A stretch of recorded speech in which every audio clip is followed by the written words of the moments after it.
Yeah. All right. So generally the first 5-10 minutes, we just, kind of hang around until people join, and then we start roughly 7:05. Sure. Mike Stacey is from BC, and he's been a member for a few years now. And Mike's done a few trips, actually. So Mike, maybe you could just tell the audience who you are and what you've done recently. Yeah, I've been a member of this association for a couple of years. And I started canoeing in the Yukon, which has been the greatest interest for me and reward, about 4 years ago. So this is actually, the Wind River is the fourth trip that I've made up there. In every instance, I was with my paddling partner, Terry Hartrick, who's you'll see his name and him on the video and the PowerPoint. So we've been taking solo canoes. That's been our model, and works for us. And you'll see how it works as we go along here. I've got a 15-minute video, and I won't be talking very much during it. A couple of times maybe. I might pause it once or twice briefly, but basically it's 15 minutes. And that covers the trip with a couple of Zoom highlights that we managed, drone highlights that we managed to get. And then I do have a PowerPoint, which is more the nuts and bolts of the trip and a little more detail on various aspects. All right. So we'll give people a few minutes here. It's only 7. And the idea would be we play that 15-minute video. We don't really comment. We just let people watch it. I actually took your video a couple of days ago, and I actually posted it on the WCA YouTube channel. So it's there also. And it looked pretty good. Yeah, it's amateur, it's, but yeah. Well, what I love is yourself and a few others now have drones, which is a whole different aspect of, you could see where you're going or something, or look over the horizon at lakes and whatever. It's kind of neat. There was a previous presentation on the Hart River, same area, Yukon, just a little, I guess, to the west of the Wind. Yeah. And they had, I think, 2 drones. So it was really helpful to see that. Yeah, we were just getting used to it. Terry got that drone just before this trip, actually. So yeah. Did you have any crashes? Not catastrophic. I think might have plowed it into a field once or twice in a little hard landing, but no, it was remarkable little machines. I mean, just, it is. Yeah, I have a friend in the office a few years ago. He's got one, and there's about 50 engineers in the local park watching his drone go by. But anyways, Heather's joining me. Okay. Hello, Heather. That's Mike. Who am I looking at? Mike. Oh, hi, Mike. And hello. Some other faces down there you might recognize. Yes.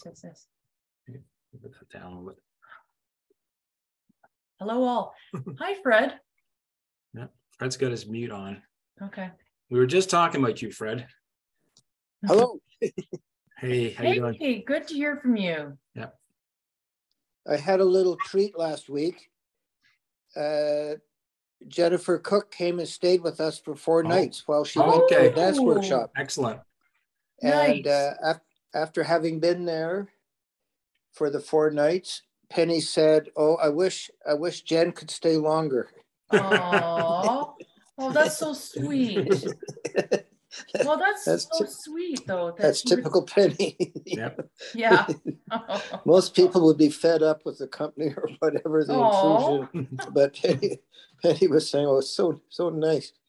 But I think everyone would want to have Jen live with them. I would think so too, yes. Hi, Linda. Yes. Hi.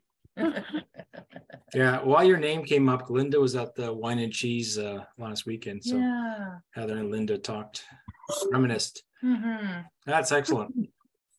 Okay. I just heard from Linda. She was going to cycle out, but someone said there was a headwind and didn't know she could come this far, but Oh, we had I'm like quite a sure mini she would. blizzard too. She would have made it. There's Linda right there. Yeah, Mike Hello, Mike Linda. didn't trust that I'd get that far. I'm going to continue working as I listen. Okay, Yes. great. Okay, Mike. Okay. I think it's about 7:03. I think it's pretty close. We can start the video. And Okay. we'll all put ourselves on mute. I'll all help put people on mute. And as people join, I'll let them in, and you could have the video going, and then we'll, watch all the excitement, I guess. And then afterwards, you can start your presentation. Okay, sounds good. This video, as they say, is 15 minutes. It was the first, this trip was the first fly-in trip for Terry and I. The other three were drive-in. But so you'll see the airplane to start with. And I should say also that this trip took place on the traditional territories of the Nachu Nyack Dun and Tetlet Gwich'in First Nations in the Yukon. And other introductory sort of context here, the whole Peel River watershed, as Terry Brayman said on her Hart River trip, was subject to an agreement amongst the First Nations, governments of Canada and the Yukon territories to create a multi-use protected area in 2019. And that made this a nice kind of context for us to go up there and explore. This canoe tripping is definitely part of it. So we're flying in now over McCluskey Creek, we're calling it. That little lake is where we're going to land. And we're going to portage over the creek from the lake. Mike, you have to share the video. I got to hit share video? Okay, go ahead. And don't forget that little button at the bottom that says share the sound. Okay, so do I need to start over again? I do, don't I? Well, you have to share the video, and you could talk over it as it's being played. You'll be on the side somewhere. All right. All right, things are happening. Now you can see it, right? Yep, it's coming. Okay. All right, I see it. You can raise the volume a bit. Okay.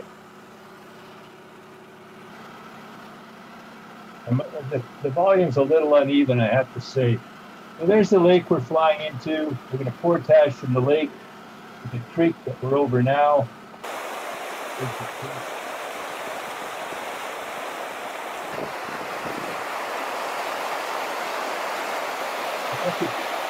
Go on that creek down to get to the river. How that works. This just shows you a good overview of it.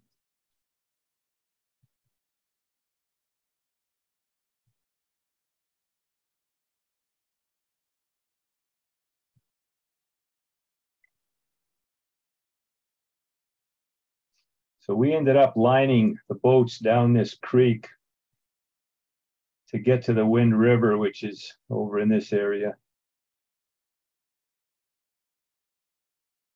And there's the lake we landed on, our little campsite down here.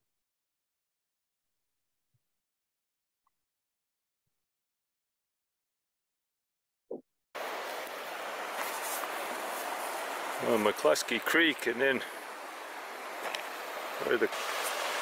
go down the chute and then bail out on the right on the gravel bar and the nice big eddy there if we need to. And then first go through pretty straightforward. And there's the braided channel of the wind coming down from the south and flowing north.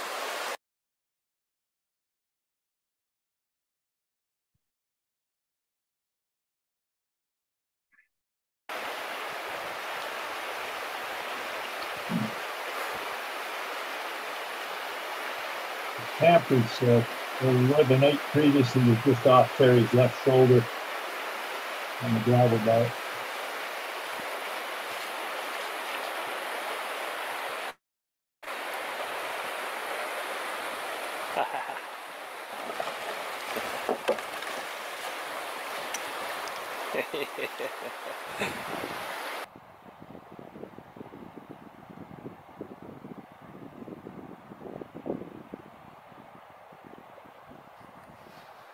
River's quite wide and braided up here already. Varies quite a bit as you go down it.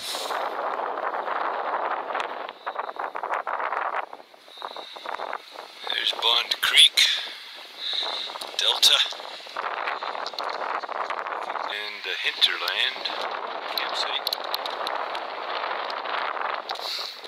Trees giving way to Rocky Mountains. And the campsite to the west into the mountains behind our campsite.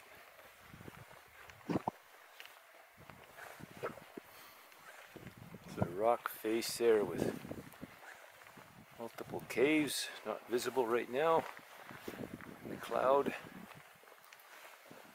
And then our destination is up that way to the northwest. And campsite.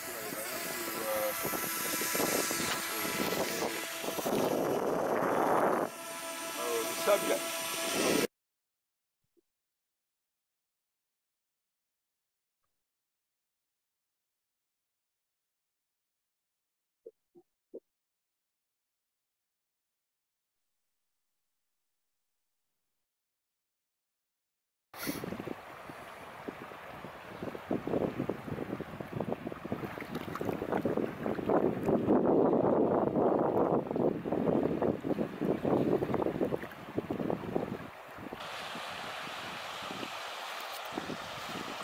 This is a very dramatic setting. This is the 6th camp here.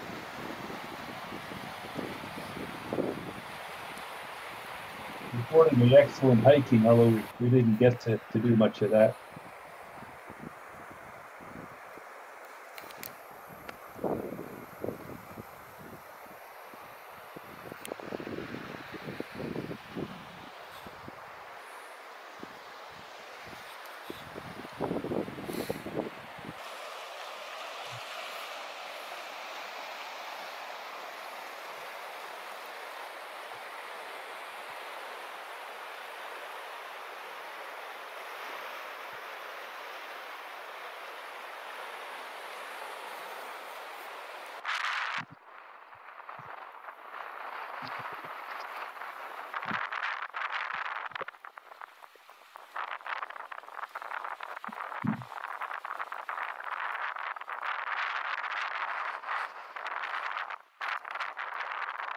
We call it the Wind River. It's, I think it was windy just about every spot we were in most days. We believe that's Royal Mountain, that triangular peak there. I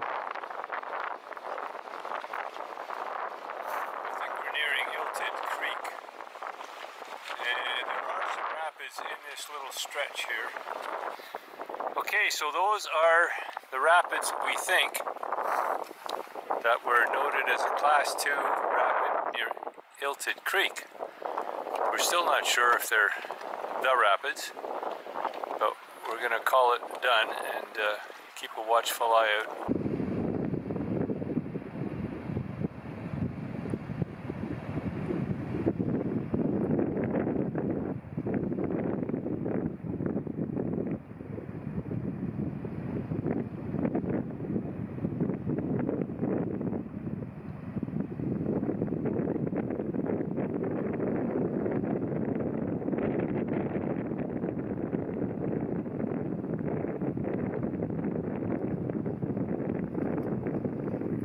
Well, we've just arrived at Mount Deception,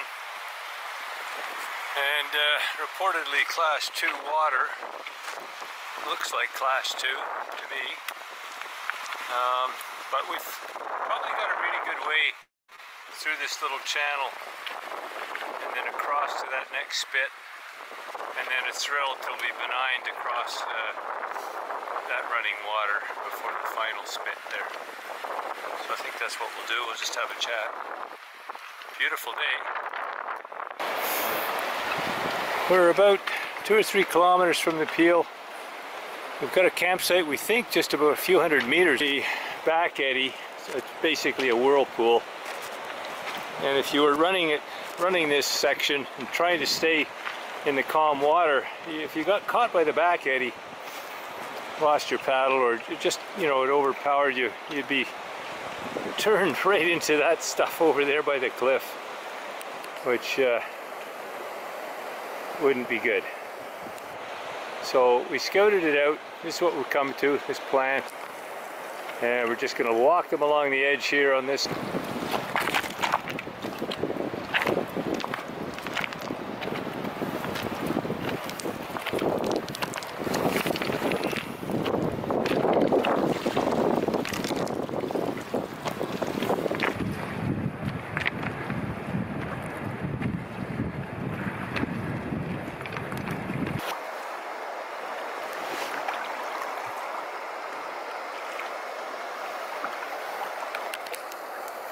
Smoking hills, lightning fires, coal-seams, spontaneous combustion. I'm not sure, but they've been burning there for years.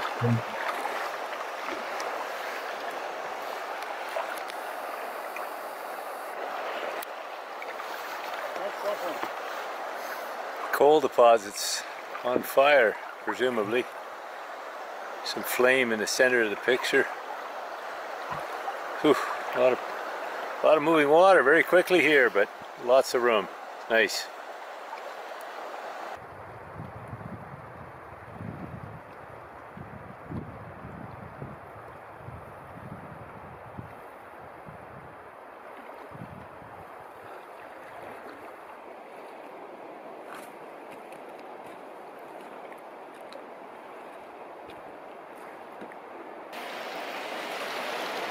There's some standing waves over there that people try to avoid. And they run pretty much across the channel. Well, they do seem a little tamer down at the far end there on the right. So we'll go down and have a look. And up north. So that's the Peel Canyon. And those are the wave train from up high here. Not particularly wide. And it does calm down a little bit towards the end here. We just don't want to get pushed into the rock. There was a pillow effect that that rock face kind of kept it from getting very close to it.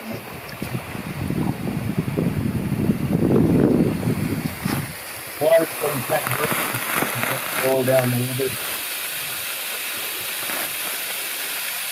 Here.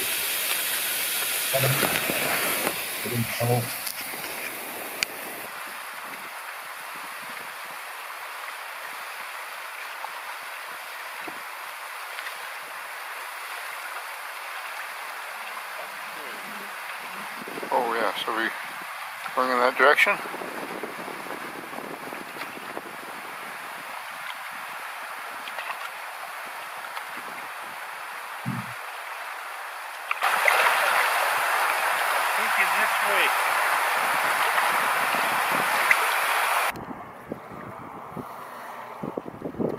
August 12th.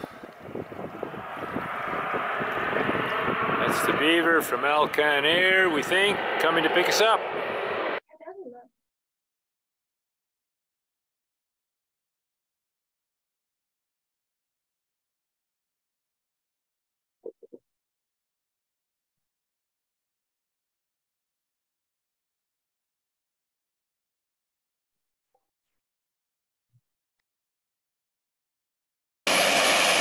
Doesn't look like a beaver. They brought another aircraft. Let's hope it for us.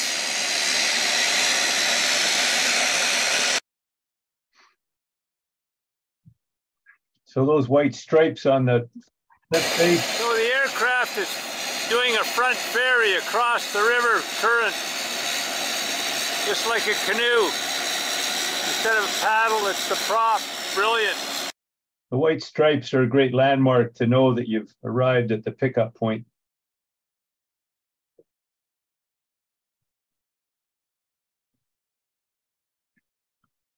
We're flying out of there.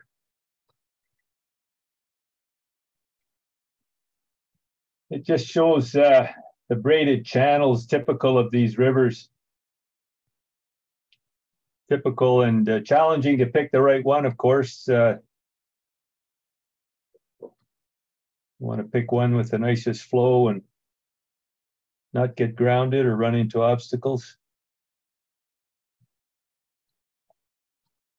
The water in the Wind River up here is crystal clear. It's famous for it. You just take it out without filter, put a pill in it. It's beautiful drinking water.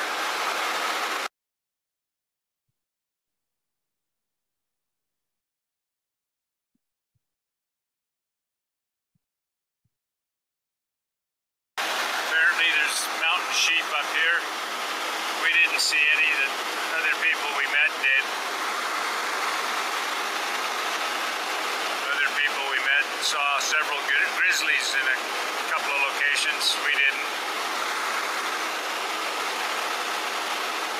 Too intent on the river.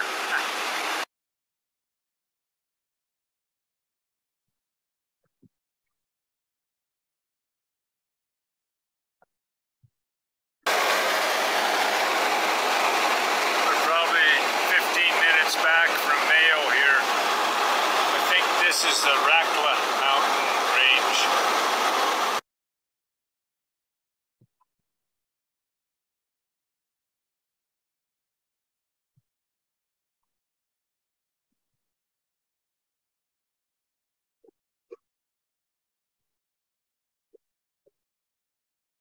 When we landed at Mayo, the up north shuttle van was there and took us the 5-hour drive back to Whitehorse. Really good communications with up north on InReach, actually worked well as with Alcan Air.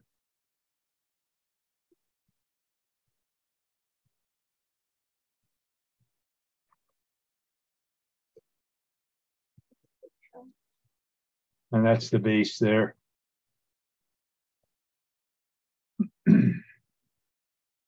So that's the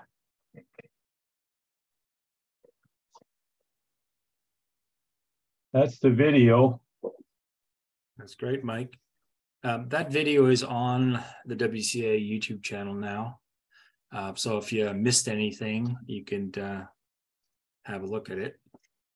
Also remind everybody that the presentation is being recorded. So in a few days, we'll whip the whole presentation on our YouTube channel. So if you missed the first 10 minutes, you know, you can just rewind it on your television at your convenience. Beauty. Good service, Gary. Thanks. All right, we got about 28 people on this call. This is excellent attendance. Beauty. So no pressure, Mike. Now the details. Yeah, well, here's the nuts and bolts, eh? So feel free to stop me at any point when we get into this PowerPoint. I'll just see if I can successfully clear some of the junk from my monitors here and start by... See your PowerPoint, looks okay. Okay. Okay, sorry. That was your video, I guess. Yeah, that was the video. Okay. I'm going to try this slideshow here, Gary. Yeah. Try the PowerPoint and we'll see which screen pops up. Okay, we got it. You got it? And you're looking at the full screen and I'm looking at my presentation notes, I think. Yeah, perfect. Okay, beauty. It's like we planned it. Just like we planned. Okay. So if anybody got any big questions there before I launch into this part about the video or anything? Okay. I mean, we're going to cover the whole trip here. I'm aiming at about 20 minutes, maybe 30 minutes on this. So if that works, terrific. So yeah, so 1 day to fly in, 1 day to fly out, 15 days total, 11 paddling days and 2 rest days. A little bit of special preparation on our part. We took some flat water and moving water courses. Terry and I both did, and a rescue course as well for moving water with the Victoria Canoe and Kayak Club and Elements Adventures up in Vernon, BC. This was our 4th Yukon River trip in 4 years. A couple of them not very challenging at all, but wonderful fun and a great grounding, you know. So Terry's got a background as a backcountry hiker, ocean kayaker. He's a retired family doctor. I've done a bunch of backcountry hiking. I was a commercial fisherman and retired from the Coast Guard, where I did search and rescue coordination from a very comfortable operations room, not out in the field. So that's our background. It was, I think we had a small team, but a good team. We would probably be thinking about an additional canoe or so for other trips, just to for a couple of reasons. So this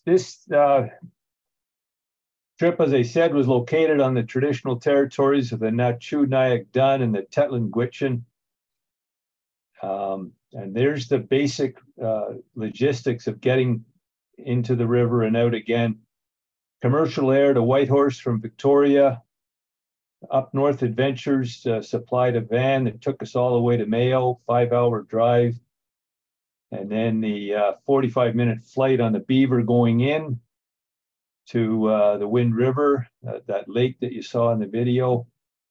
And then that hash line, if you like, from the put into the takeout is about 300 kilometers, 200 kilometers on the Wind and 100 kilometers on the Peel to the takeout, where we got taken out again by Alcan Air.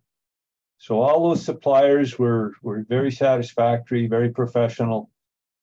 And as I say, the inReach allowed communications throughout the trip, which I'm not sure we would have done it without either an inReach or satellite phone, you know. We each had an inReach, in fact, so that we were able to communicate with each other should we get separated or something, you know. So here we are at the boat yard. The canoes are nested, they're ready for us.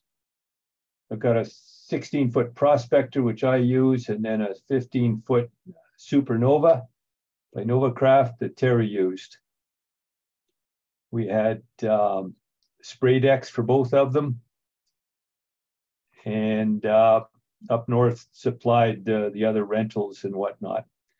Now the costs for this, just looking at my notes here, it looked like about a little over $4,000 to rent all this kit for 15 days, including paddles and throw bags and the usual paraphernalia.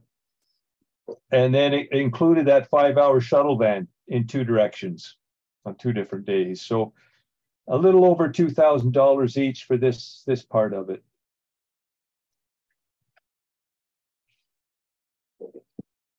We ended up with about that much gear. I think the only thing that's not shown there is Terry's Pelican case, a small Pelican case actually, that he kept the drone in and his largest camera.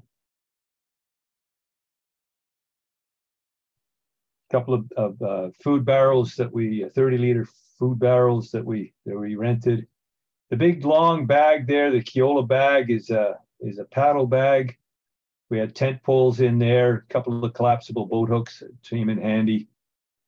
And the longish bag there with the red ribbon on it is our firearm. We did have a shotgun with us, which for protection, which was never taken out of its case other than for famil. So here is the van, shuttle van. Driver's on the far right. Gentleman with his back to you is a second party that we picked up in Whitehorse. This is a suburb of Whitehorse. And we took them up in the shuttle van, dropped them off on the Yukon River. They were longtime Yukoners. He's been paddling for 40 years, and he and a couple of neighbors and a couple of couples were going out for 6 days on the Yukon River.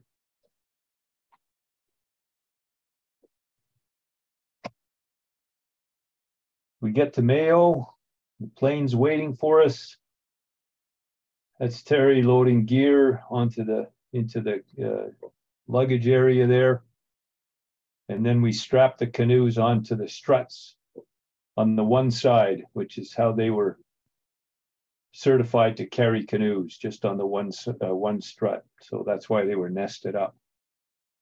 Sounds counterintuitive, but that's the way they did it, and it worked fine. The cost for the flights,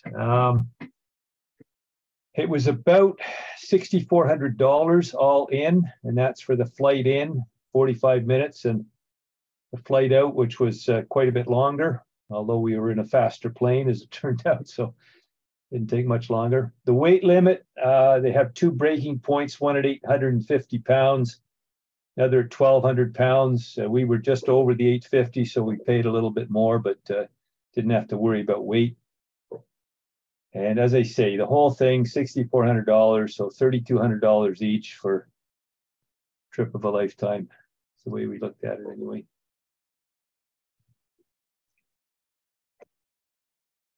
So here we are flying from on Alcan Air, departing Mayo in the Beaver, heading for the Wind River, McCluskey Lake, and the Wind River. McCluskey Lake being the closest landing spot and where people normally land. Beautiful day for flying. We're so excited. Flying up there, of course, you're going through those Rackla Mountains and a couple of other ranges, which I don't remember now. And on the flight in, the Beaver, we sort of flew at the height of the mountain peaks, but, you know, nicely in the valleys. So worked out very well. You could see a lot, and it was a fairly smooth flight, very satisfactory again. So this is helpful here because it kind of gives you the layout. So we're going to land at this lake here. This is McCluskey Lake. We're going to portage over to this creek. We're going to camp here.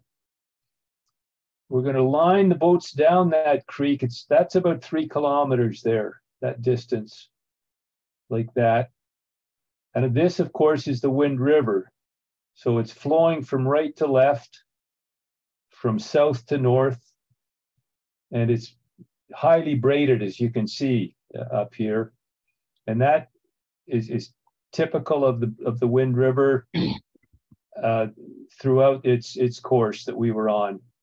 At times it would gather the channels together and you know, be a more powerful single stream, but very often it was braided, and sometimes through forested hilly terrain, and sometimes through flat, as you can see it here, and fairly open.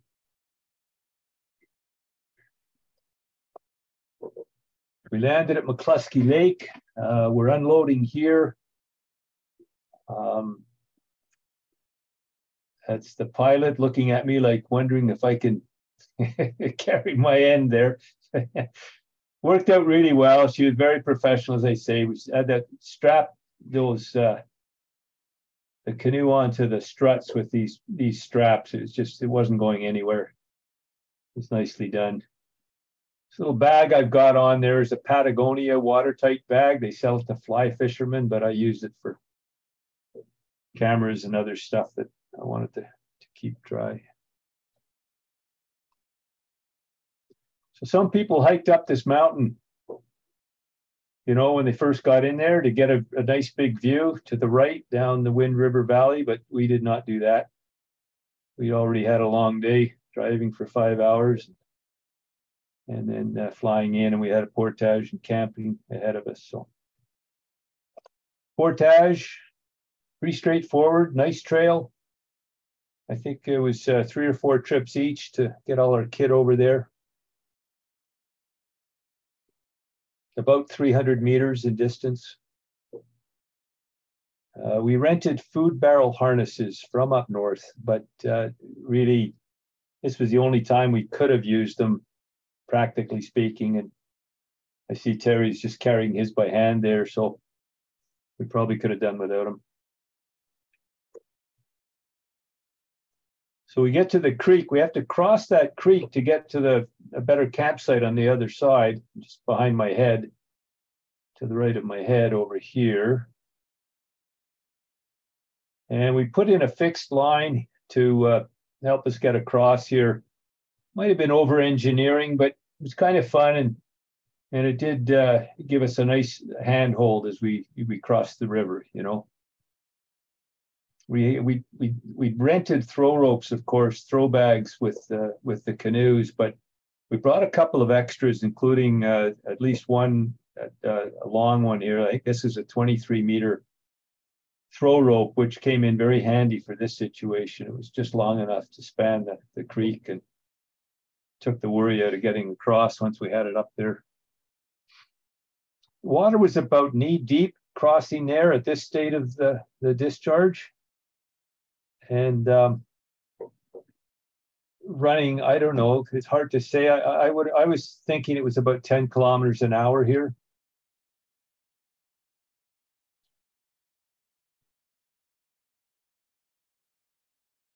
So that's the campsite that we stayed at. We stayed there 2 days. We got in the first night at fairly late in the day, of course, and we still had the canoes to assemble. So that's what we did over the next day before we actually started on our trip.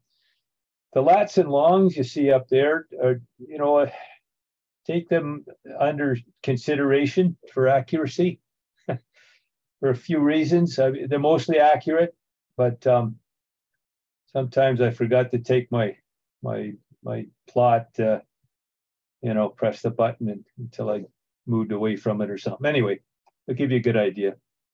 So that was 2 tents and a bug tent. It was our basic kit. We also had a rain tarp. We're about a meter above this little creek here at this point, and very typical terrain where we ended up camping.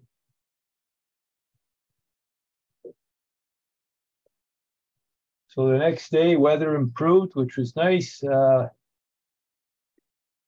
Assembling the 16-foot prospector here, it was a couple of hours really to do that, and at least an hour for the other one, if not another 2 hours. So I guess the one rub I have against this process was the tools we got were not very, that came with the canoes were minimal, you know. So and the parts weren't labeled very well or at all.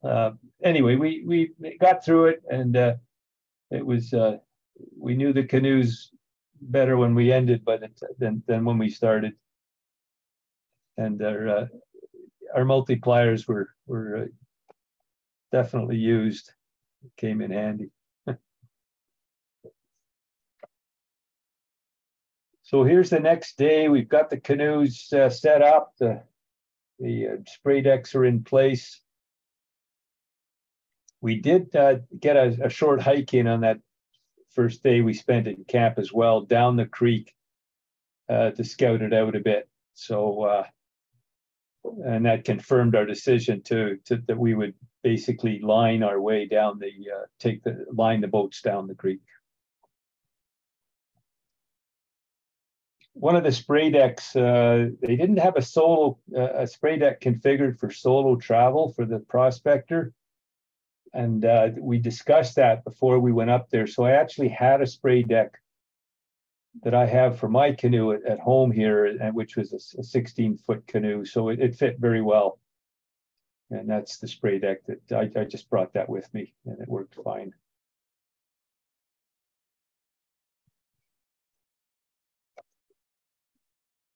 So we're lining down the canoe, down the creek.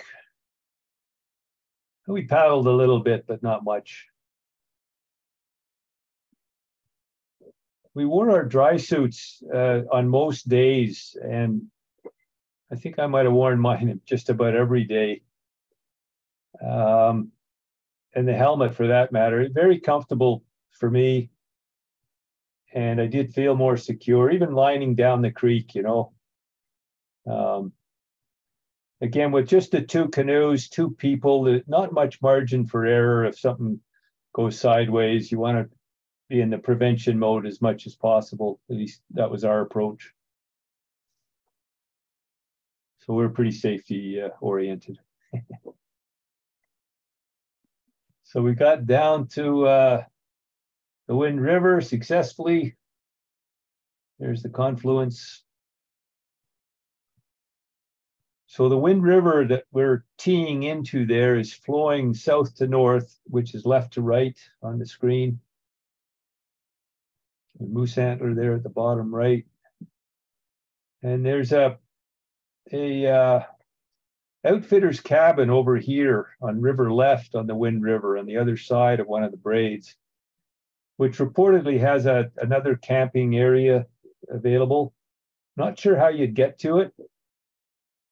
I guess if you were a guided trip, that would be something the guide could tell you about and decide on and give you the option. Some very good arguments for having guided trips, and of course, where our business model is to go solo, self-guided, but that's, there's lots of pros and cons there.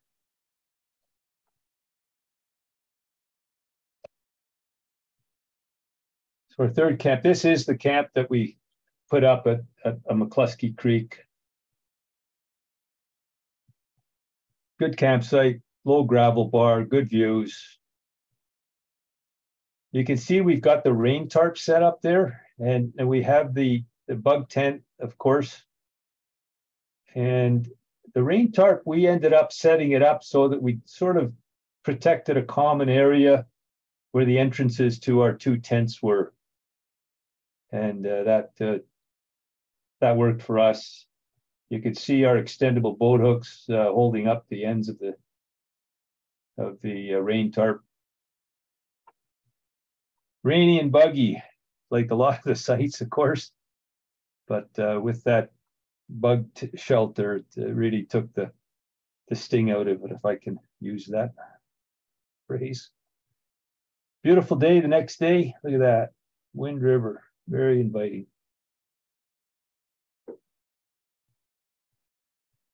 Wide valley, lots of sun, clear water, steady current.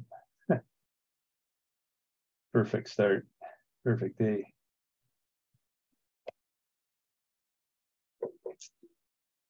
So that's the Supernova. 2 outfitter supplied paddles stowed on the spray deck. Maps in the waterproof case secured in front of the cockpit. And the Pelican case is just visible there, the yellow Pelican case in the cockpit. Terry had his camera out, I guess. He had a full frame camera and a drone in that little case, and it worked great. I think Terry's on this Zoom call, so if you have any questions about that kit or anything else, I'm sure he can contribute. Beautiful scenery, very peaceful.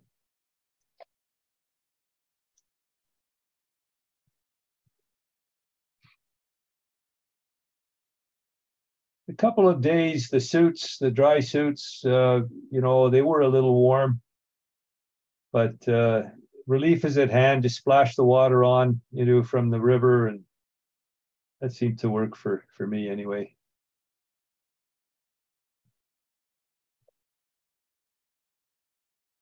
So this is Camp 4 opposite Bond Creek, which is again reportedly some excellent hiking, but again we didn't seem to have the energy for it, but maybe another time. So that's Bond Creek Valley entering on river left. We're on river right there.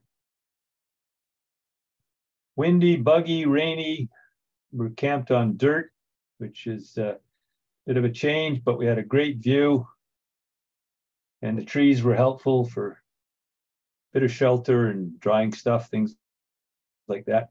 This site was used a lot. There was a fire ring there, and some other evidence of use.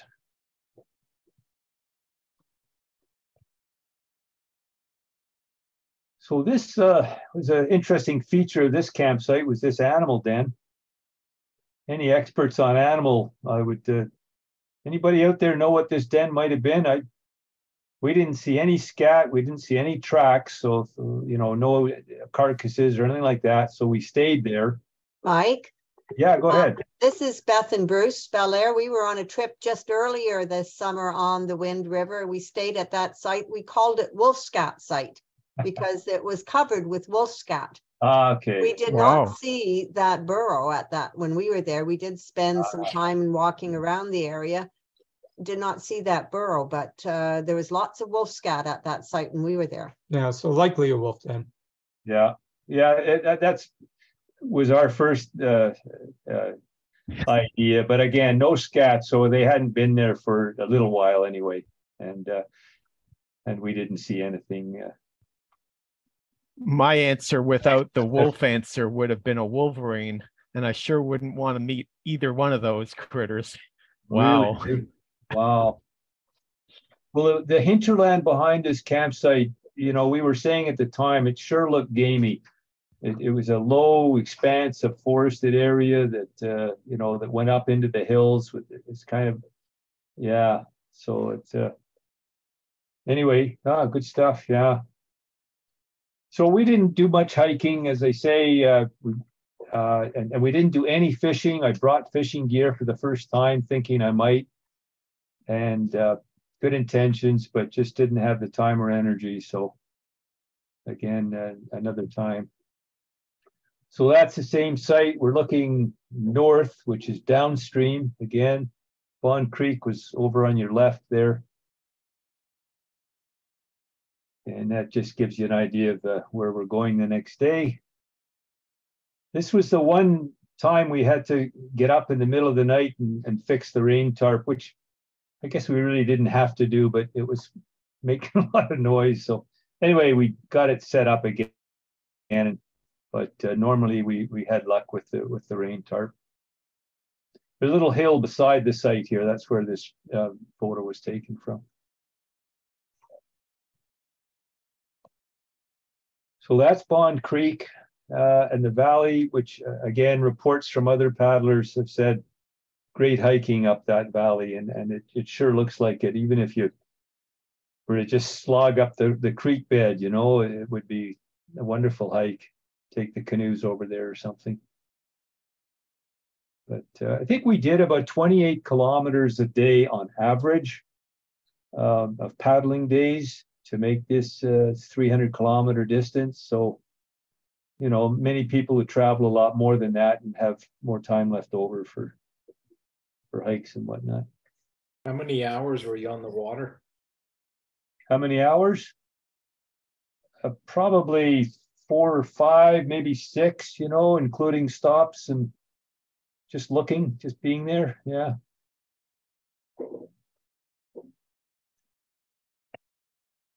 So this is the next campsite on a very big alluvial plain, I've heard it referred to. We're about 4 meters above the level of the river.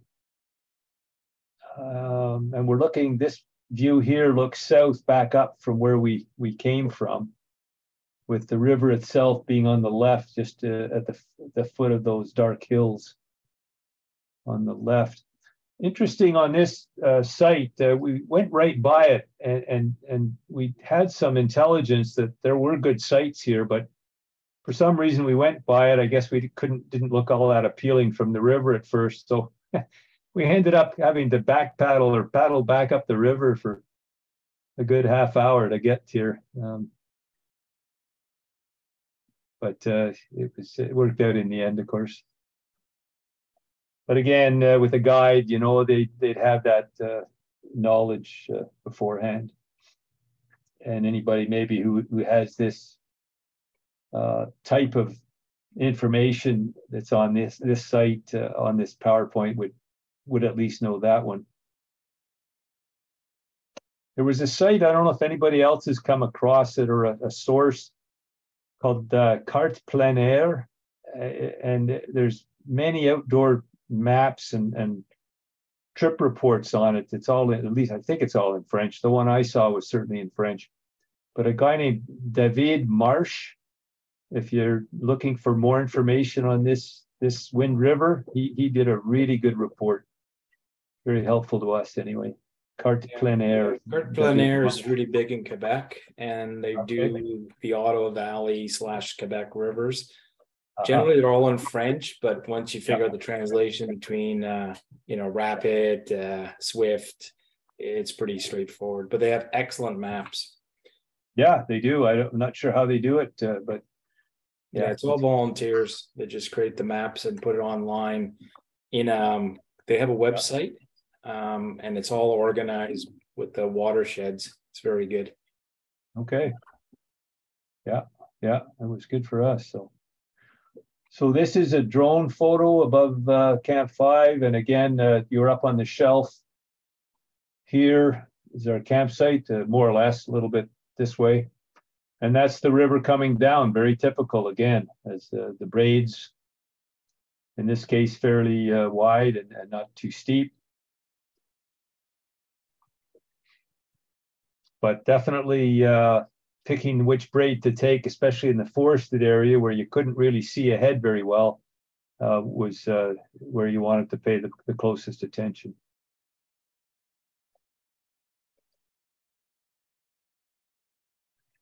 A lot of this trip, I don't know how you guys found it, Beth, but it was very peaceful, very nice, strong current, and good conditions. And there's an example there.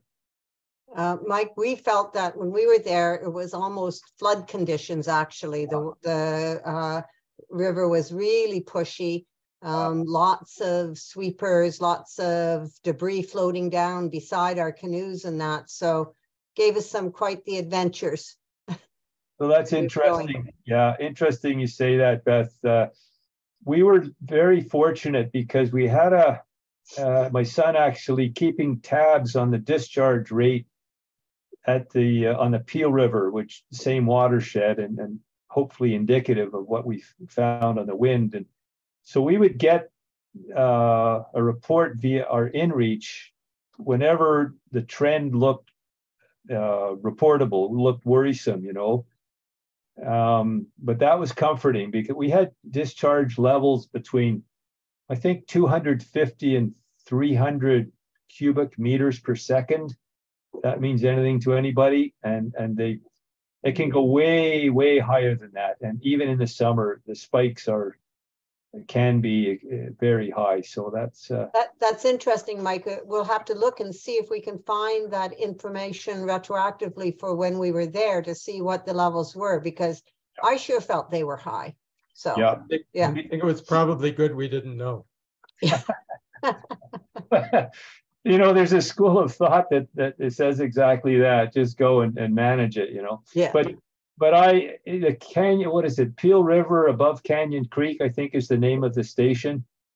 And it seemed to be very reliable and well monitored. Okay, great. Yeah. What we found when we did the Wind River over 10 years ago, every time it rained, it caused the water level to go up substantially. And at one point we got caught in a canyon that we had to portage over a 600-meter hill 600-foot hill. Yeah. That we didn't plan to do. So that's something to watch out for. Interesting. And I think there's a slide coming up on that, and it'll show you that hill. Give you a bad memory.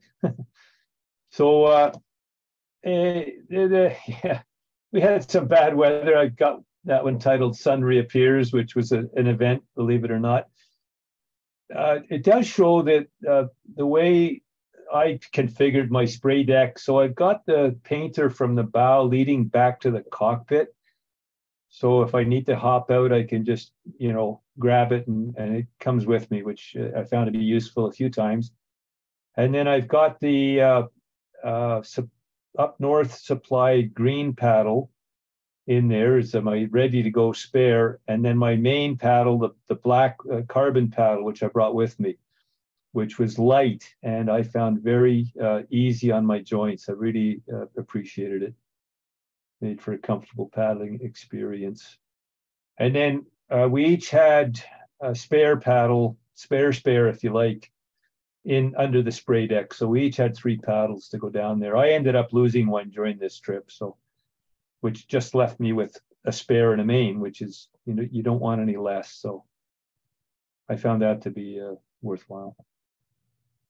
So this is Camp 6, a dramatic site, beautiful. I think you saw it in the video, but I mean, just a stunning aspect. take it from the campsite. We're on river right, and that's on river left, those mountains.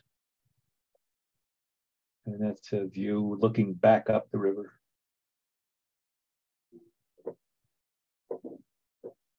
I would think this site would have been used by First Nations travelers forever. It just has that, strategic feel to it. Lots of room, lots of sites for tents. There's a big fire ring down there. Obviously, groups have used this for a long time. I'm thinking it might have been an old stream bed coming in from the left. Don't know, not a geology type, but again, very good hiking reportedly, and apparently, obviously, just looking around. But Terry did a short solo hike in this area, but that was about the extent of our hiking on this one.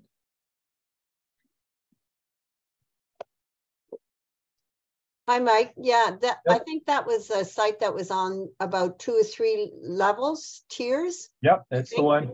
Yeah, we spent a day there hiking and went up the wash and hiked up there for a ways. And then we followed some of the Dall sheep tracks up to the top of the peak that was right beside that and looked back over the river. It was really quite interesting. We were lucky enough to see some Dall sheep when we were along there.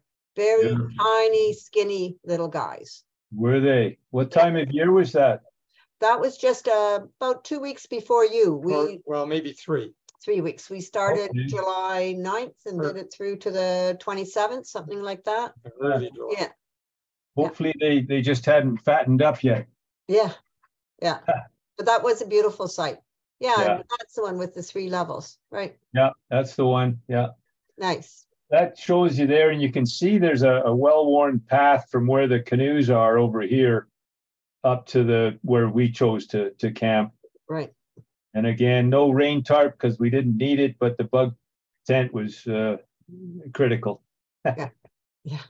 And there's a boulder out here that you easily avoided, which is, for the most part, they were. I don't think we ever had any troubles with boulders on our particular route anyway. But just this is a drone, I think Terry took this from that hill beside the site. There's a little mountain there. That's right, Mike. And Terry, I think we're looking south there. You think what? Sorry? We're looking south. No, I think you're looking north. No, this is north. That's looking north. This is north. There's a couple of others that are mislabeled. But this one, I think I did get this one right. Yeah. So we're looking down the river, right? Which is north. Yeah, sorry. Yeah. Surrounded by mountains, but we're soon to enter the lowlands. And it's interesting because just when you think, okay, we're through the mountains, it's probably going to mellow out a bit. Not that it was all that outrageous to begin with, but in fact, in the next few days, we're maybe required more attention than the previous ones because more in forests and sort of side hill braids that you want it to be. Make sure you're keeping an eye on each other and paying attention, and of course we didn't run into any difficulties that caused any damage at all. This one here reminds me of the Visit Canada advertisements. You can see why people from Germany and elsewhere like to come here, and why we like to go there. So again, very typical, the stronger current on the outside of the curve, and as much calm water here as you need to go along there. Not that that's very turbulent, but just the pattern repeats itself. Again, we're still in the clear water. Wonderful drinking water.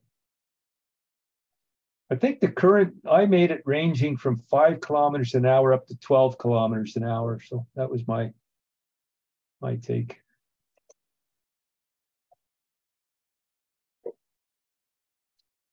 So just checking out some riffles up ahead here. We did not push it, speed-wise or trying to make any great distance on any given day. So we had lots of time for looking and checking. Once you're moving, of course, your decision time shortened up a little bit. So this is near Ilted Creek again. Reportedly class 2 rapids. We didn't really experience anything, I don't think, of class 2. Perhaps it was because of the discharge rate, which for us again was maybe 250 to 400 cubic meters per second. I guess at higher rates, it's a very different story. Yeah, I just I put in the chat the link to the Peel hydrometric monitoring, and it's sitting at 440 right now. Oh, there you go. Where are we at? We're in the I also put the Wind River on there. Yeah, I was unable to get good reports from the Wind River, Gary, from their site on there. You know, I did for a while, and then it just dropped off. So, as I say, the one on the Peel was rock solid. It was always there. But so this makes me think of, you know, you've got this mountains and sky and shoreline and river and current, and it's just very peaceful, but there's an underlying energy, right? Which was fun. It was great. A thought on the beds, the banks of the river here. You can see how they can fall into the creek at times, especially with a flood coming down. So you don't want to camp too close to them. Terry got a great shot here. Look at this. Royal Mountain, I believe, is what this is.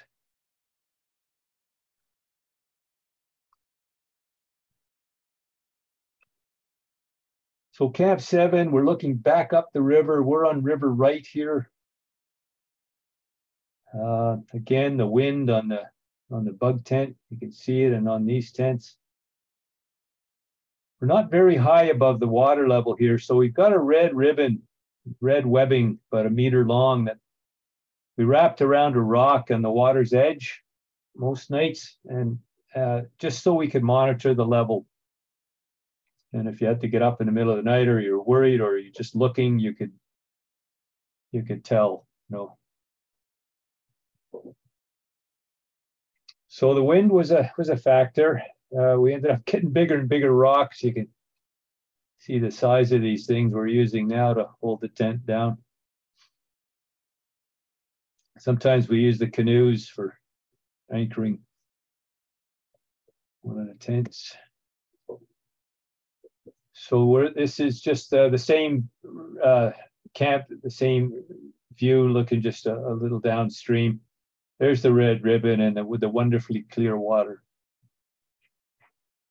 So I was using Catadin water pills. I put in 1 per liter. And we started filtering water as well as using the pills in another day or two. But up here, this was all we needed.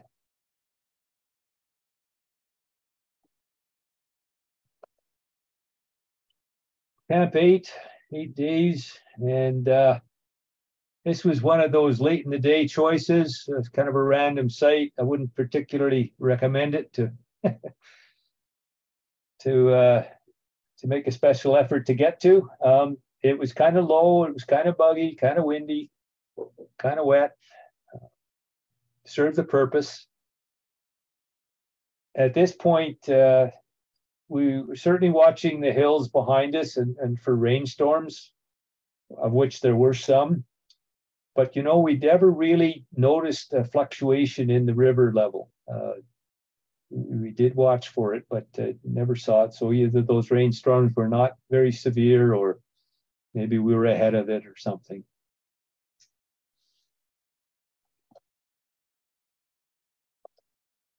So the next morning, so often the case, the weather was great, the coffee was excellent, and the campsite seemed like a good place after all. So they're ready to go again.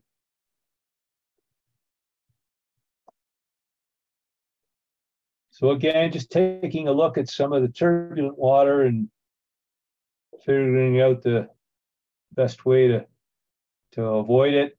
I think, you know, in another instance, maybe you had 3 or 4 canoes or 5 or 6 people or 4 people even, you might enjoy going down some of that turbulent water, but our approach was just to go around it and enjoy it from the calm water whenever possible. You know, I do note that on this a good example of how the river has eroded the bank here fairly recently and put some possible strainers, sweepers into the river, into your path if you were over on that side.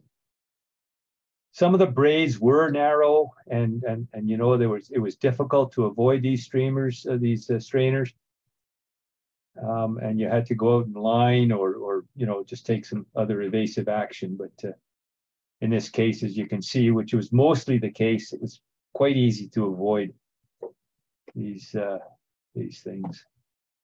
I will mention one lesson that I learned, though, having come from Victoria, British Columbia.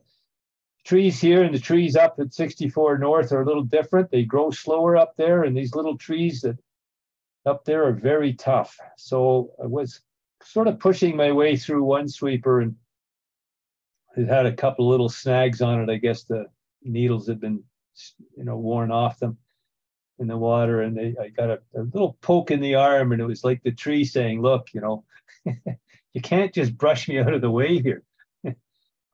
But normally, you know, this tree down here, you just brush that limb out of the way and be right through without any problem. That's when I lost my paddle. I lost my concentration. So Mount Deception, just about into the lowlands. This is one of the last areas, and this is notable for its hiking potential. But in this case, there's some class 2 water reportedly along the base of the cliff. You can just see a little bit of white water on the slide. We avoided it completely by taking that little channel here and just pulling the boats along here out to this spit, and then doing a front ferry across here into the calm water over there. Worked fine. This is one of the other braids of the river, I believe, and this is, you know, also a braid of the Wind River. So they come together here, and that's just where you wanted to be careful to get across there. One of the features of the wind was when these braids or channels would come and hit a cliff and then, you know, go off at a 90-degree angle or something. You wanted to pay attention and make sure you were on the inside of the curve there to avoid the turbulence. So this is a campsite close to Mount Deception. It's not particularly appealing, as you can see. There was a better campsite further up nearer the tree line, but it was occupied by the up north party, in fact. So we left them to that campsite. That was 300 or 400 meters away from where we were. And you can see the heavy rain squalls visible over the hills upstream. We're looking upstream there. And again, we kept an eye on the water level here, but it was not a factor for us.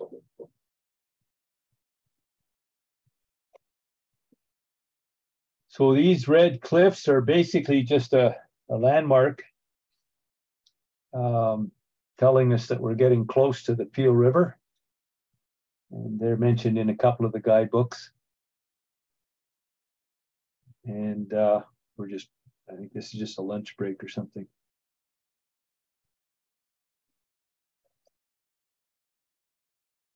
So this is Camp 10 on river left, a nice canyon setting. Typical campsite.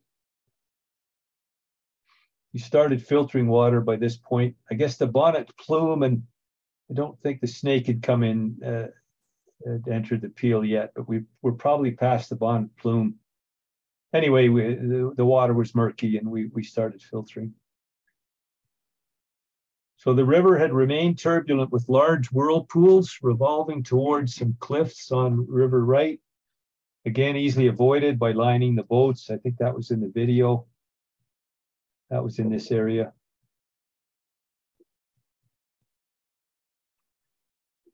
Are you on the Peel River now? We are on the Peel River. Yes. Yeah. So this, I put this one in because I was very impressed with this piece of kit, this Eureka No Bug Zone CT-11 is what they call it. Sounds like a rocket ship or something, but it served the purpose very well, held up very well. It looks fairly light duty, but in fact, it withstood the wind and served its purpose very well. About under $200, very good value. You can see the extendable boat hook here. Well, actually, that's a simple tent pole.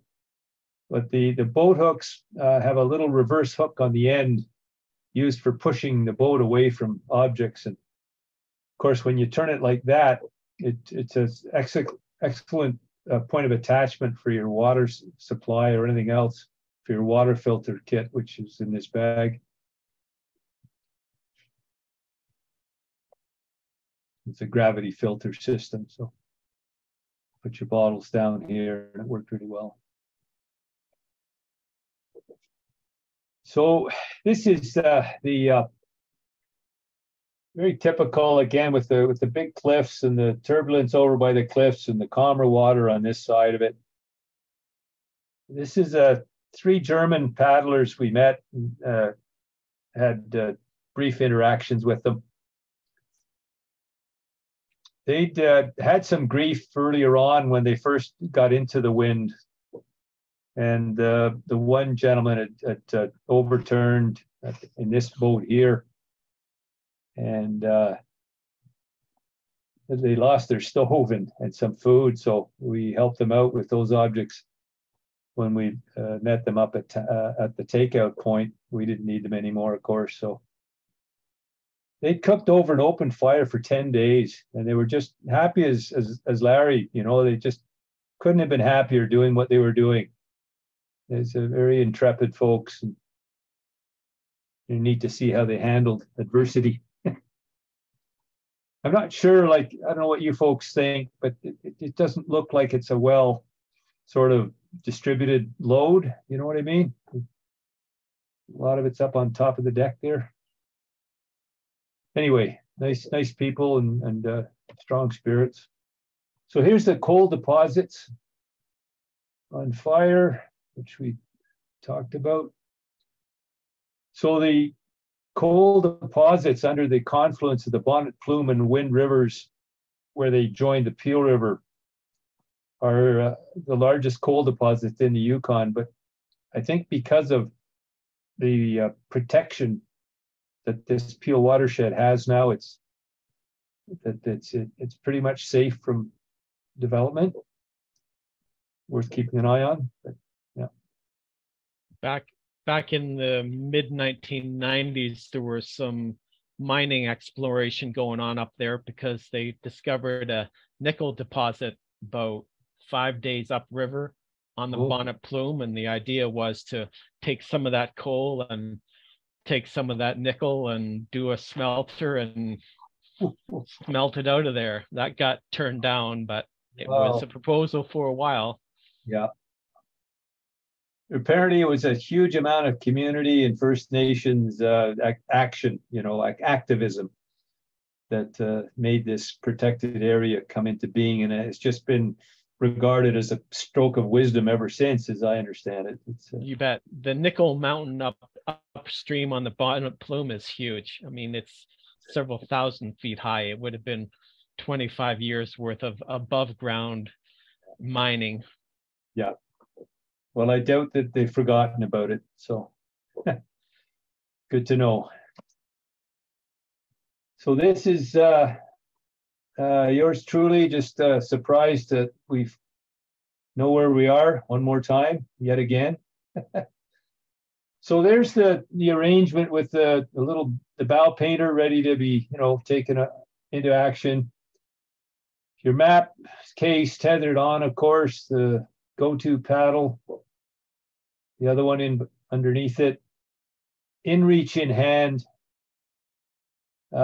This little thing here is a waist belt, waist pack. It's a dry bag. It's about the size of a small bread box, and I had that in it, a survival kit. And the idea was that, worst case, you end up on your own, no boat, you're floating down the river, you get to shore, now what, right? Well, if you've got the inReach, you've got your survival kit, you now have shelter, pills for the water, you got a bit of food, signaling device, the usual. And never took it out of its case, of course, the whole time, but a bit of a comfort. And I never noticed I had it. Once I put it on, I never thought about it. So again, our approach. So that we had two sets of maps. We had the 1 to 50,000 maps, and we had the 1 to 250,000 maps, paper maps. We each had a complete set of those. We each had it in reach. And we had iPhones. I had the maps downloaded on the iPhone even, they didn't have to use it, but redundancy. So this is the Peel Canyon. Is that the hill that one of the folks was saying they hiked over? No, it was one of the canyons on the Wind River. We camped in the canyon, and overnight there was a huge rainfall, and the water level rose, and we didn't have any spray covers, so it was very iffy to run the river to get out of the canyon. So we chose to go up a 600-foot, 45-degree hill, pretty much on the hottest day of the trip. So that was fun. I've heard of people going over this one. The same idea, that, and in fact, I think, there was an account of the First Nations group doing that in one of the river journeys, but they also had a trail that would portage around this canyon and rejoin the Peel further downstream. It went off to the left, some distance back, a few kilometers back. It was a fairly long portage, but in flood, this would be definitely an area you'd want to have a plan B for, just in case, But this is the report of the nominal class 2 wave train that were, many reports said 3 to 4 foot waves. I don't think we encountered anything over 2 feet, really, maybe the odd 3-footer, just as you went through here. But again, we watched the driftwood come down here, and it just did that. It was so nice. It would just, if you didn't do anything, that's where you ended up, around, like there was a pillow effect coming off here that kept you from bopping into this, which was great. But we had a lot of help here, actually. We ran into this up north guided party again, and they were very generous with their knowledge and support. They actually waited for us to get through and watched us as we came through. It was great. Depending on, go ahead. Depending on water levels, I mean, we hit the Bonnet Plume and the Peel.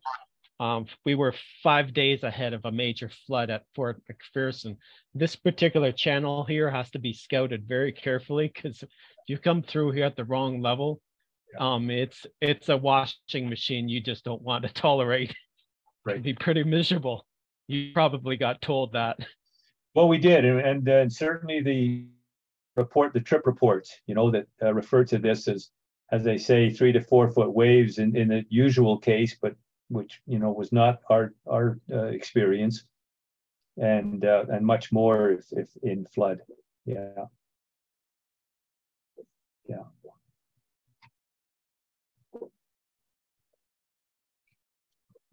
So this is a little bit further on. We're getting close to the Taco Bar. We're between the Peel Canyon, which was that last slide, of course, and Taco Bar. This is morning light after a rainy night. Nice sight. Sand for change. And lots of driftwood there for fires, although again, we didn't put any into use. Look at the size of the rocks we're using here. So with this wind, sort of came up with this plan, which I'm sure many people have done. So bury the tent peg into the sand and then put a rock right on top of it, and that seemed to work really well. I'm sure there's a dozen ways of doing that. So we're getting close to the takeout. You can see how murky the water is. The difference, it's wide, it's flat. And this is close to where the Snake River comes in, which is another north flowing tributary. Has joined the Peel around here, maybe a little bit further. Again, less dramatic scenery in these lowlands, murkier water, filtration, as well as pills. There's Terry at the finish line. Someone's put a pole up there to mark the spot. There's the white stripes in the background, which were helpful for identifying this spot.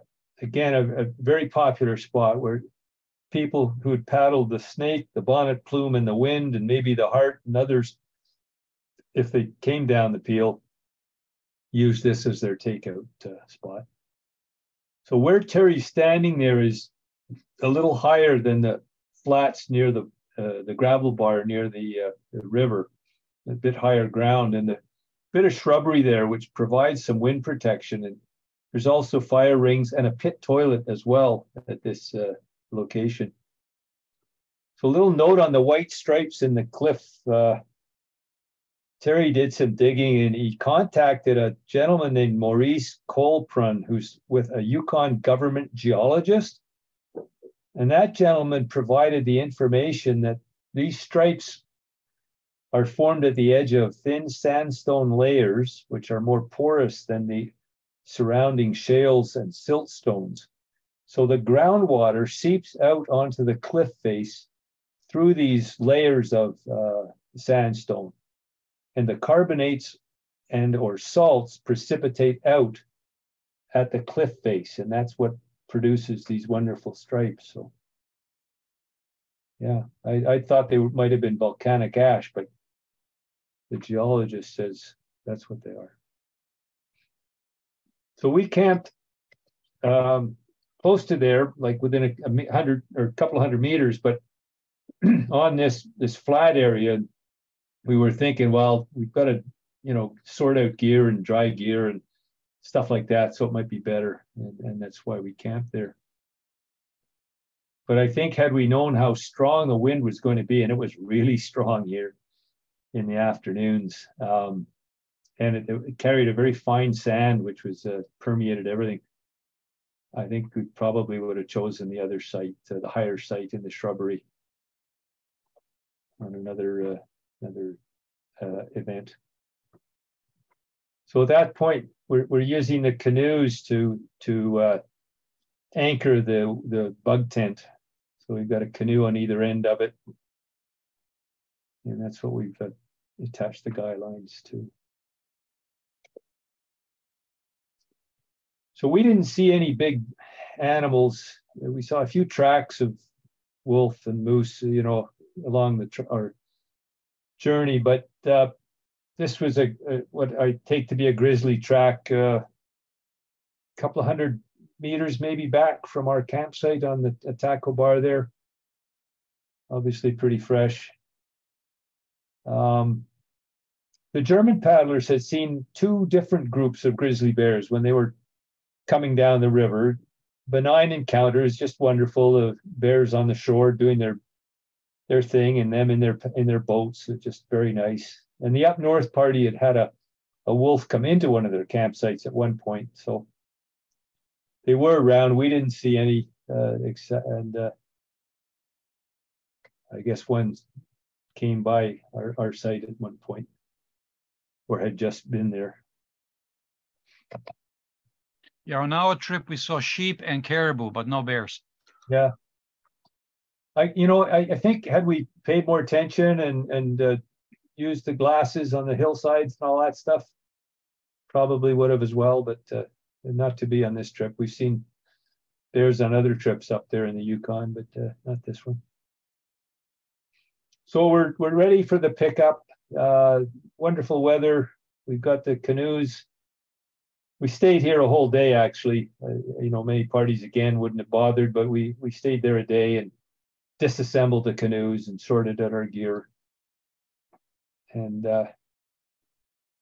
so here are the canoes ready for strapping onto the pickup plane.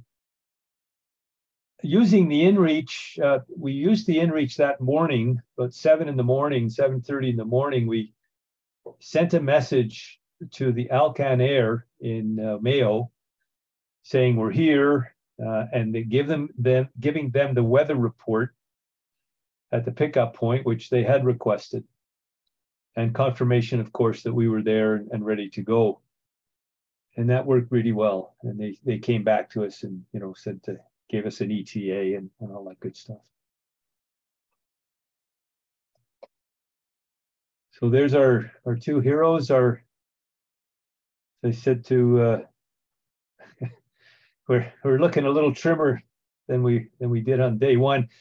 I actually only lost a couple of pounds, maybe 2 or 3 pounds, and I did make a conscious effort on this trip to stay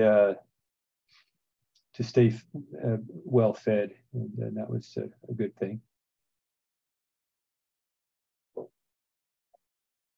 And the plane came down behind us, as you saw in the video. Here it is, just approaching shore.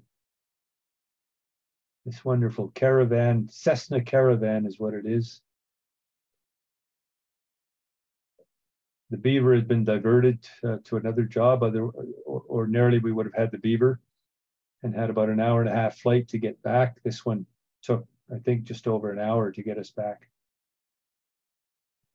This plane sort of went up and straight over all the mountains as opposed to flying the valleys, so different approach.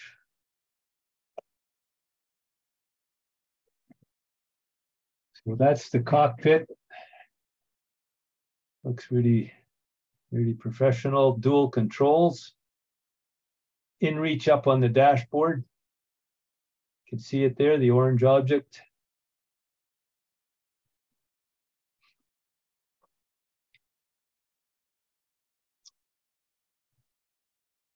And then flying over the mountains, I got 2 or 3 slides of this, showing those braids again, of course.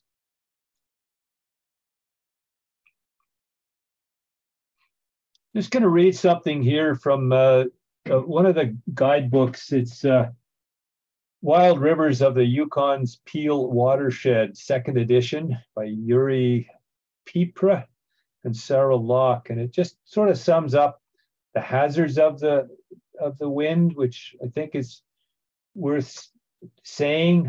Again, we didn't find it to be particularly hazardous, but anyway, they say the wind is a Class 2 river that requires your constant attention, tight corners and turbulent waters at converging braided channels, risk of being swept into new channels carved through the forest.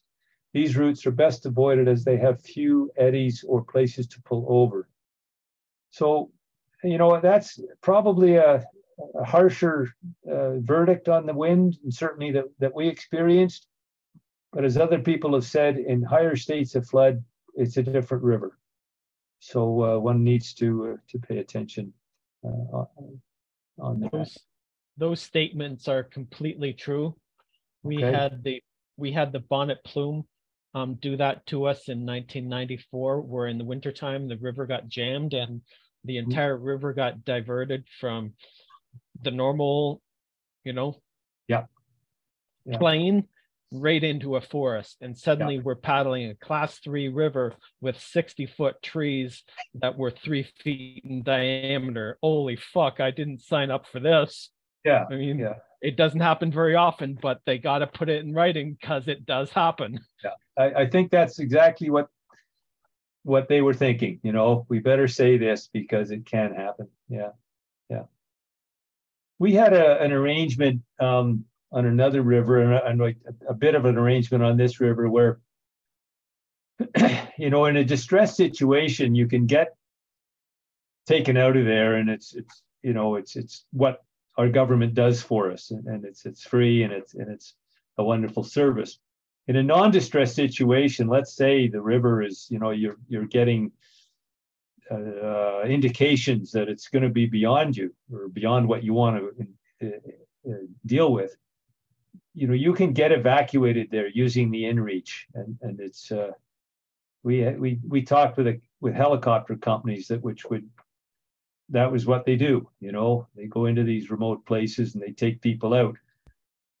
And you know, you better not be too proud to do that if you need to. We didn't even come close to that, but a bit of a comfort to know that it was available. So one more mountain shot here, a couple more, I think. Not much vegetation to slow down the flow of rainwater into the rivers, but until you get lower down the mountains, I guess. A wonderful shot. I really like this, where the rivers are coming out of the mountains.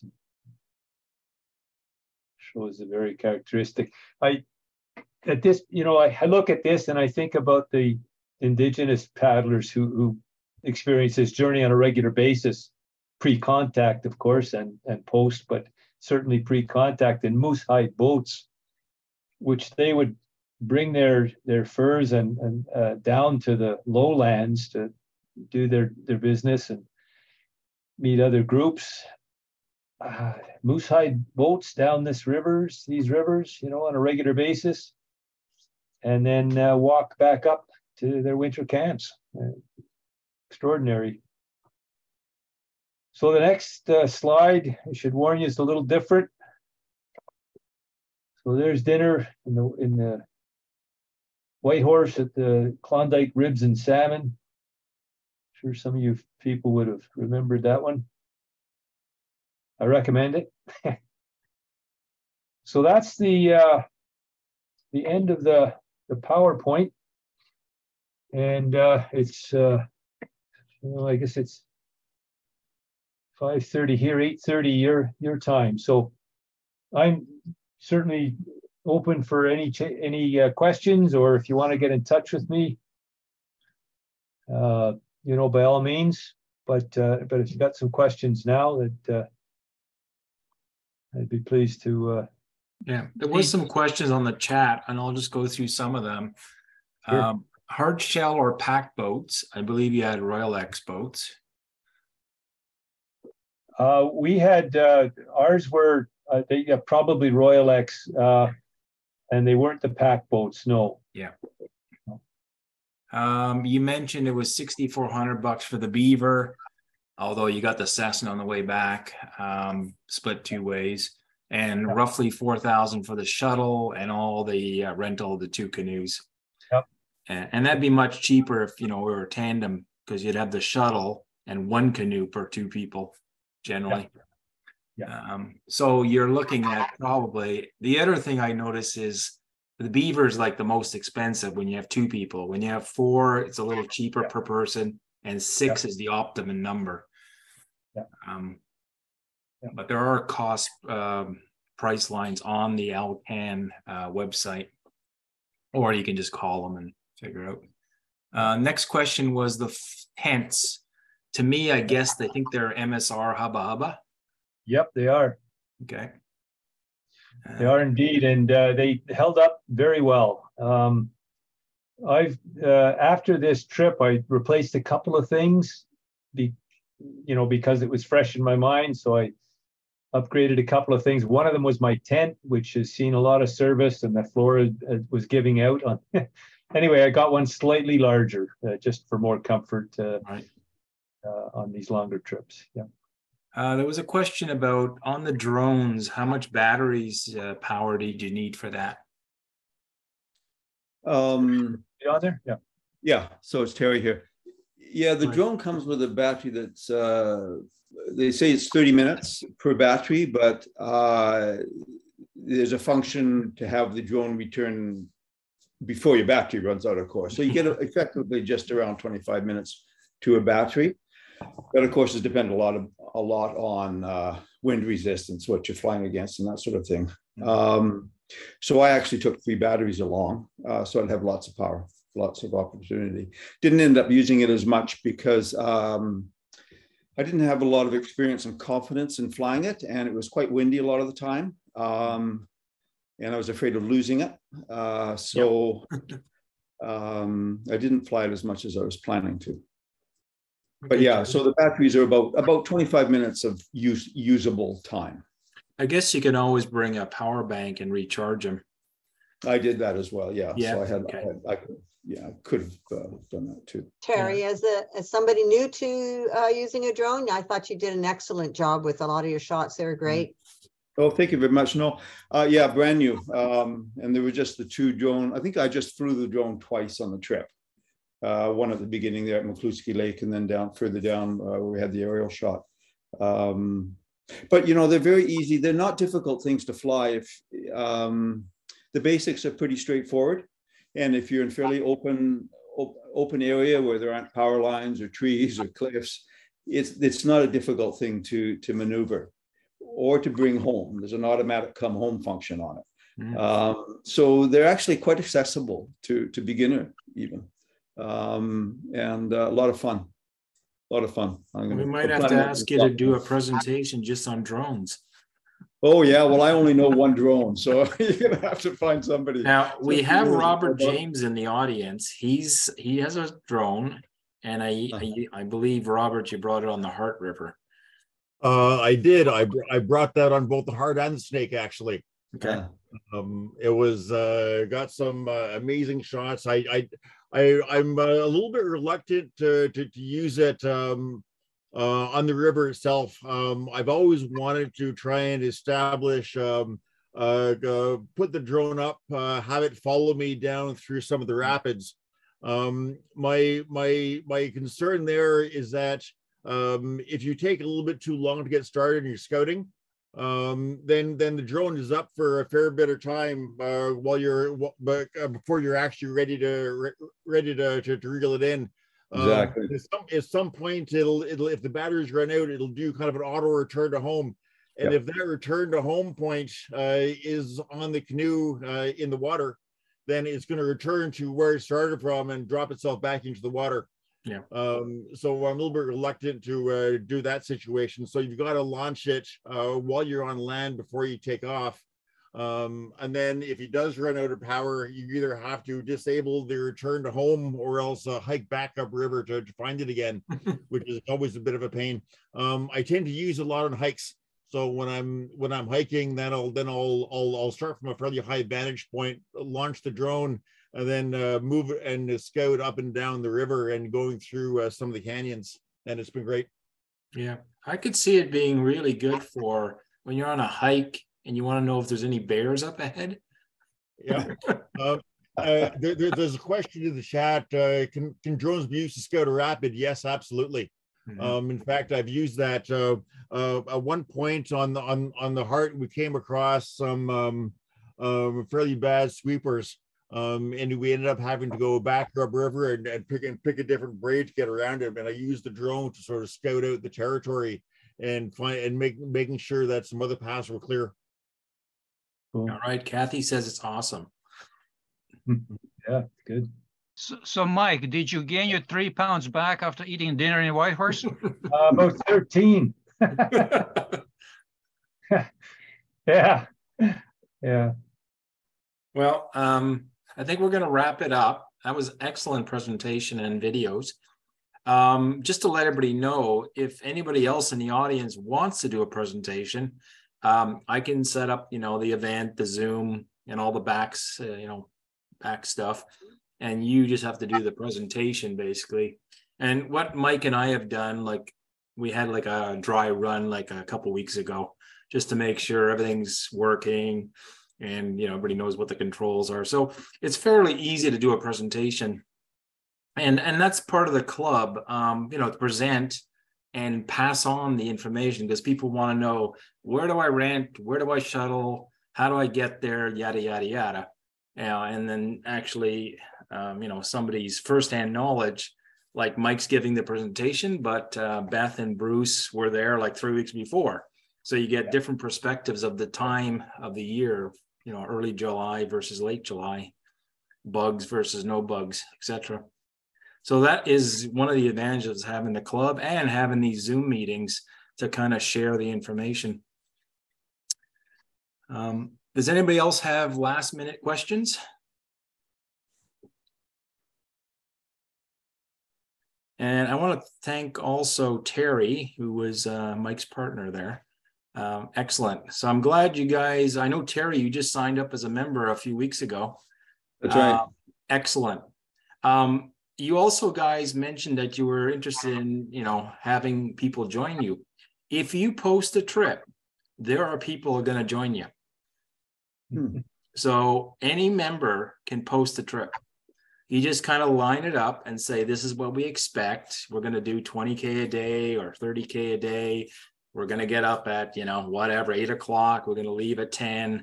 You lay it all out. So you're going to attract the people that are in the same kind of mindset. You know, that's the beauty of the club. And there are members from basically 10 provinces and I think 2 territories. Or no, 1 territory, sorry.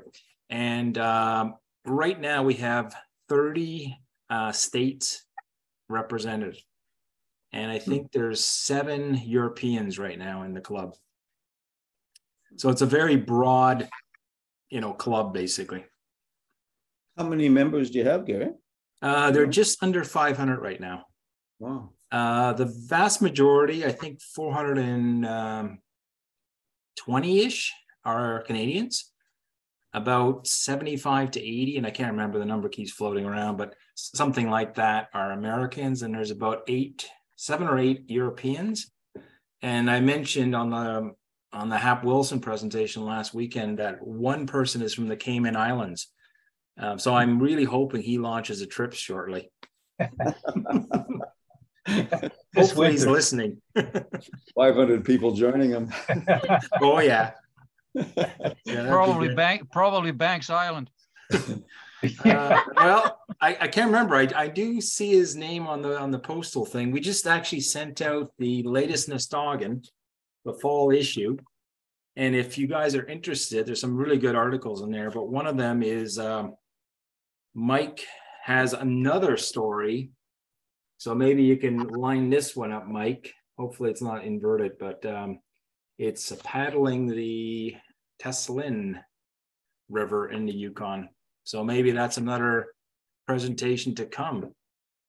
Yeah, that was a couple of years ago. It's a less dramatic experience in every way than the Wind River. But, you know, if people are interested, Gary, in that sort of a river, yeah, sure, we could. Yeah, well, I think people are interested in a lot of stuff that, you know, flat water trips too. One of the articles in the Nostogan is Yuri Miller did this. So this is in the mail to everybody right now, and some of you maybe have received it, but he did a write-up on this where it's paddling the 2 pretty popular canals in the Ontario area here, Southern Ontario. The Trent Severn, which is about, I think it's 300 something kilometers, and the Rideau is about 200 and something kilometers. And he paddled that over about 2 years, you know, because you can paddle it in pieces, and he's done that. And that was generally during COVID because, you know, we couldn't team up, we couldn't go anywhere, yada, yada, yada. So he just did it solo a few weekends in a row. Yeah.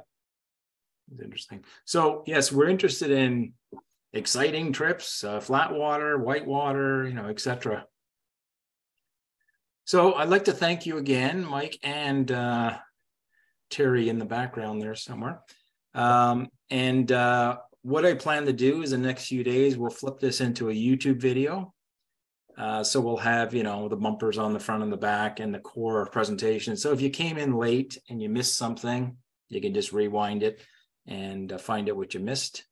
And maybe in the future, if you wanted to do the river, you can always review this video and get all the high points, basically.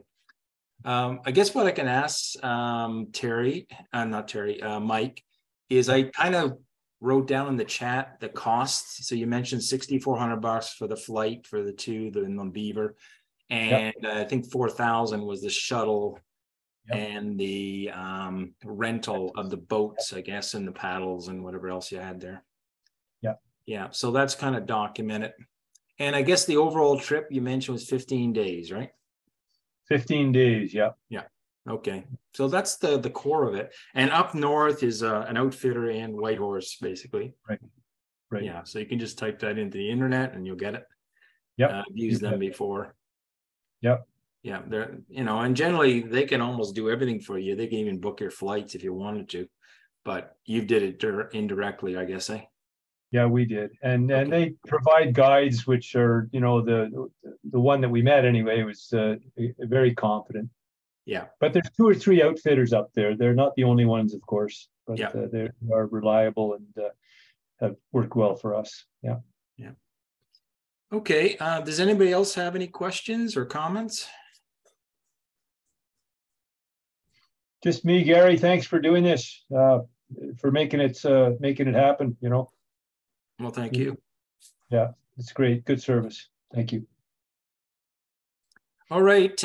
So maybe Mike and Terry, you can hang on the line, and everybody else can drop off if they want, and we'll call it a night, basically.